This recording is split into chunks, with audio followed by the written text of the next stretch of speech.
पहाड़ों से निकलती नदियाँ, चहचहाते हुए पंछी, डालों पर पड़े झूले, ऊंची लंबी इमारतें, छोटे बड़े गांव शहर, सब एक ही तराना गाते हैं। आओ मिलकर साथ सब मध्य प्रदेश की विकास गाथा सुनाते हैं। मध्य प्रदेश के विकास को नई गति व नई दिशा देकर शिवराज सरकार ने नए आयामों पर पहुंचा दिया है। आइए चलते हैं मां नर्मदा की गोद में बसे मध्य प्रदेश और साक्षात्कार होते हैं प्रदेश की प्रगति की उपलब्धियों का।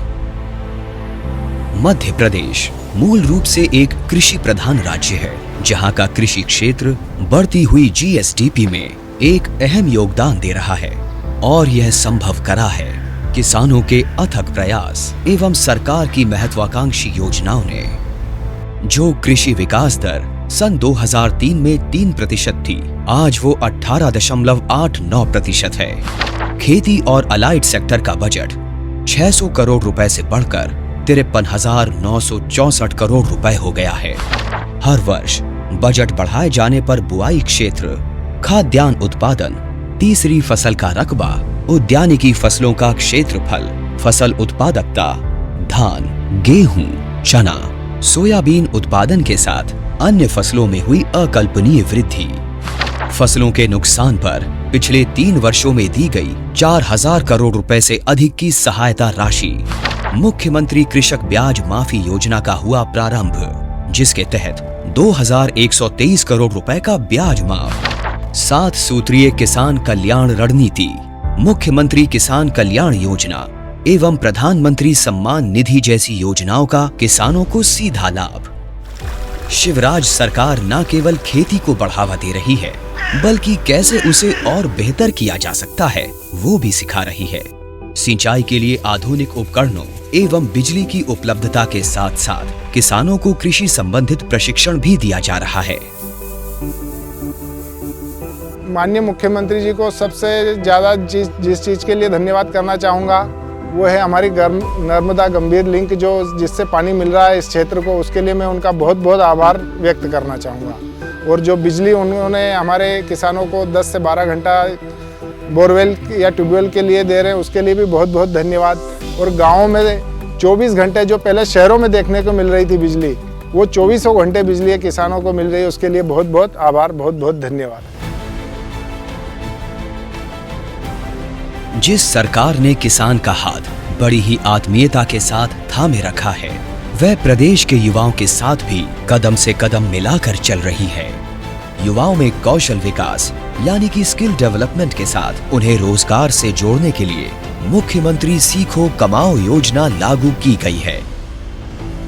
मुख्यमंत्री सीखो कमाओ योजना में यदि किसी कोर्स के लिए 10,000 रुपये स्टाइपेंड निश्चित की गई है और इंडस्ट्री उसमें 25% देगी, बचा हुआ 75% 75% ऑफ द स्टाइपेंड गवर्नमेंट सीधे कैंडिडेट के अकाउंट में डीबीटी के माध्यम से ट्रांसफ़र करेगी। तो इस तरीके से एक कंपनी को 2,500 रुपये में एक स्किल्ड मैन पावर मिल गया। 1 साल के लिए कैंडिडेट को 1 साल में प्रशिक्षण प्राप्त मिल गया और उसको 10,000 रुपया प्रति माह स्टाइपेंड भी मिल गई। प्रशिक्षण के बाद निर्धारित परीक्षा उत्तीर्ण करने पर रोजगार बोर्ड द्वारा प्रशिक्षण का प्रमाण पत्र प्राप्त कर युवा विभिन्न कार्य क्षेत्रों में कार्य कर सकते हैं। युवाओं को अपनी क्षमता का पूर्ण विकास करने के लिए सशक्त करने के विजन को ध्यान में रखकर मुख्यमंत्री युवा इंटर्नशिप योजना, chief minister's young professional for development programme, पैसा समन्वयकों की नियुक्ति एवं अन्य कई पहलों का शुभारंभ भी किया गया है। इसके पीछे उद्देश्य ये है कि हर तरह के बच्चे पढ़ सकें और उसमें फाइनेंशियल रिसोर्सेज कोई कंस्ट्रेंट ना हो।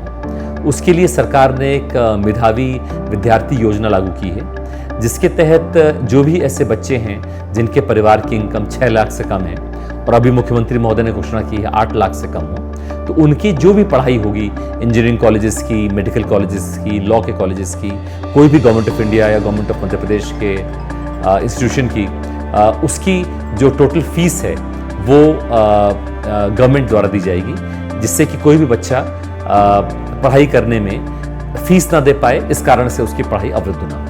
साथ ही अधिकतम निवेश और अधिकतम रोजगार व स्वरोजगार की नीति के अंतर्गत आने वाली योजनाओं में शामिल है start your business in 30 days programme, प्रधानमंत्री मुद्रा योजना, मुख्यमंत्री ग्रामीण पथ विक्रेता योजना, राष्ट्रीय ग्रामीण आजीविका मिशन, मुख्यमंत्री उद्यम क्रांति योजना।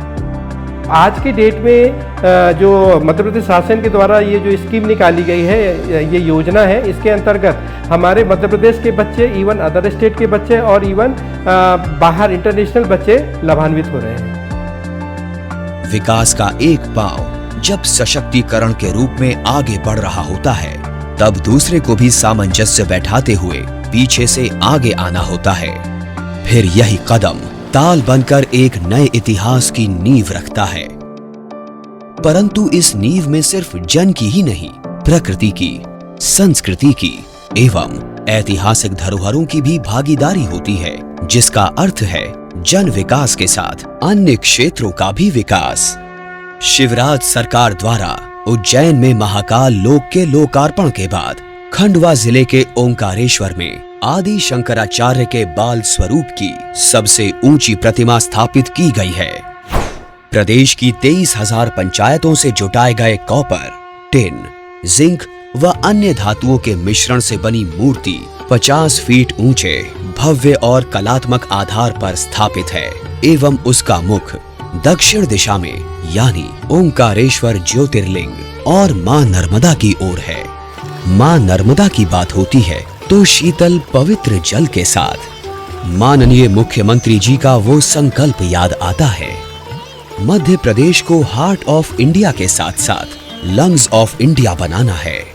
मां नर्मदा में स्थित ओंकारेश्वर डैम पर बना दुनिया का सबसे बड़ा फ्लोटिंग सोलर पावर प्लांट सरकार की इस संकल्प प्राप्ति का प्रतीक है।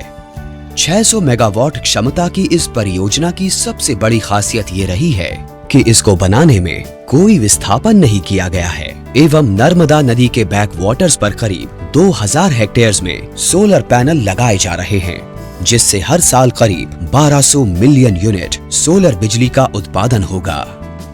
जहां एक तरफ नर्मदा के शुद्ध जल के उपयोग से ऊर्जा पैदा की जा रही है, वहीं सरकार द्वारा एक संकल्प बेतवा के दूषित जल को शुद्ध बनाने का भी लिया गया है।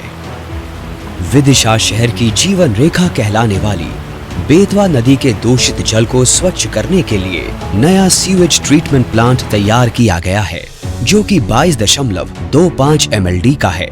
साफ पानी का उपयोग घरों के साथ साथ खेतों की सिंचाई में भी किया जा रहा है एवं बची हुई गंदगी का उपयोग खाद के रूप में हो रहा है। इसी तरह के मॉडल्स को अपनाकर प्रदेश के अन्य शहरों में भी कार्य किए जा रहे हैं, जो कि सरकार की पर्यावरण संरक्षण के प्रति सजगता को दर्शाते हैं। शहरों की स्वच्छता से लेकर सांस्कृतिक उत्सवों तक का पूर्ण ख्याल सरकार द्वारा रखा जा रहा है। विरासत के रूप में प्राप्त ऐतिहासिक स्मारकों, किलों और विभिन्न ऐतिहासिक धरोहरों का आवश्यकता अनुसार जीर्णोद्धार कर उनकी महत्वता को जनमात्र तक पहुंचाया जा रहा है। मध्य प्रदेश के पर्यटन स्थलों का विकास करने की दृष्टि से नई पर्यटन नीति के तहत हेरिटेज होटल की योजना भी लागू की गई है एवं पर्यटन को बढ़ावा देने के लिए निजी निवेशकों की भागीदारी को भी प्रोत्साहन दिया जा रहा है।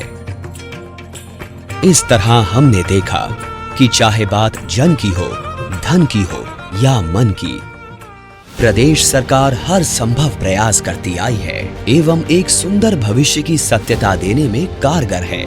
सभी को समान दृष्टि से देखने वाले मामा की सरकार स्किल डेवलपमेंट से लेकर रोजगार तक, किसानों का हाथ थामने से लेकर लाडलियों की उंगली पकड़ने तक, जन सेवा से लेकर विरासत को सहेजने तक हर आयाम में अव्वल काम कर रही है और उसके इन अथक प्रयासों को हम नमन करते हैं।